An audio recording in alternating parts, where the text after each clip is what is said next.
a pandemia, ela aumentou o problema de quem já tinha dificuldade para aprender. A pandemia, ela também exigiu um novo modelo de professor que precisou se reinventar às pressas.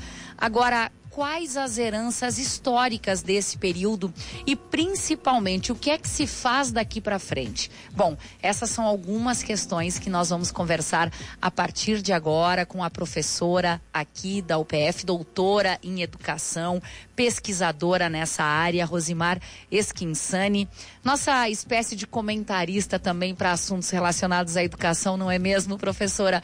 Bom dia, bem-vinda ao Café Expresso. Olha, antes de nós, principalmente, projetarmos o que as famílias, os educadores precisam pensar daqui para frente, professora, a gente quer saber, de fato, quais os desafios educacionais que a pandemia nos impôs. Muitas organizações sérias, como a Fundação Roberto Marinho, a Fundação Bradesco, o próprio INEP, a Undime, fizeram várias pesquisas acerca de como foi 2020 e os desafios relacionados à educação. E tem alguns dados que nos chamam muito a atenção. Por exemplo, 99,3% das escolas brasileiras fecharam totalmente em 2020 e 90% delas não retornaram em 2020 de maneira presencial, elas mantiveram online. Aulas síncronas em 72% das escolas estaduais e 31% das escolas municipais. Então, são dados que nos mostram o grande desafio que foi 2020 em tentarmos continuar com o processo educativo da forma que era possível devido à pandemia, com o distanciamento social. Mas é claro que muitas questões de conectividade, por exemplo, elas impediram que o trabalho fosse feito de uma maneira mais efetiva, o vínculo com os alunos fosse mantido. Bom, com relação às heranças desse período, professora Rosimar, a gente sabe das dificuldades, do déficit, mas tem coisa boa aí também, né? Eu acho que uma das heranças mais positivas do período é justamente o fato de termos domesticado, por assim dizer, as tecnologias. Muitos colegas, professores da educação básica, até mesmo do ensino superior, que não tinham nenhum vínculo com estratégias, enfim, assíncronas, eles passaram a assumir isso como a sua prática cotidiana. Então, nós aprendemos a produzir vídeo, nós aprendemos a produzir aulas, e é uma herança positiva. Nós não vamos mais deixar de utilizar esses instrumentos. Uma outra herança muito positiva é que nós conseguimos discutir de um jeito meio torto, mas conseguimos discutir com a comunidade a importância da escola. Porque se até então a nossa discussão ela era teórica, olha, a escola é importante, em 2020 ela passou a ser uma discussão prática, porque a escola estava fora do cotidiano dos alunos. Aquela presença de todo dia, ela passou a ser algo proibido mesmo. Os alunos não podiam ir para a escola.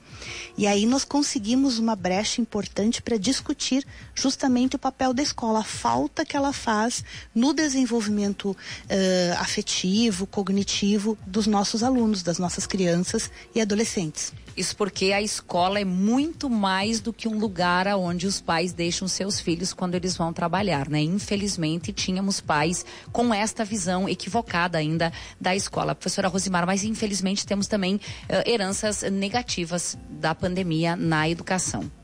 Exatamente. Tem uma pesquisa da Undime que mostra como os professores e os alunos enfrentaram o período. Os professores, eles apresentaram questões de muita dúvida, muito receio, muita preocupação em relação à aprendizagem dos alunos, porque é o nosso grande objetivo, o nosso grande mote. Quando o aluno não aprende, o professor tem um vazio muito grande de sentido. Então, os professores manifestaram isso na pesquisa da Undime, que eles se preocuparam muito com a aprendizagem dos alunos. E os alunos, por seu turno, manifestaram ansiedade, depressão, com índices muito altos. Por exemplo, o índice de ansiedade é 64% dos alunos manifestaram ansiedade no período em que ficaram longe da escola. Depressão, perda de vontade de continuar estudando, muitos abandonaram a escola apesar da legislação. Então, são questões sérias que nós precisamos conversar sobre isso. Bom, para fechar nossa conversa aqui, o que se pode fazer daqui para frente? Eu me refiro à escola e também à família, pais. O que a gente projeta daqui para frente, professora Rosimar?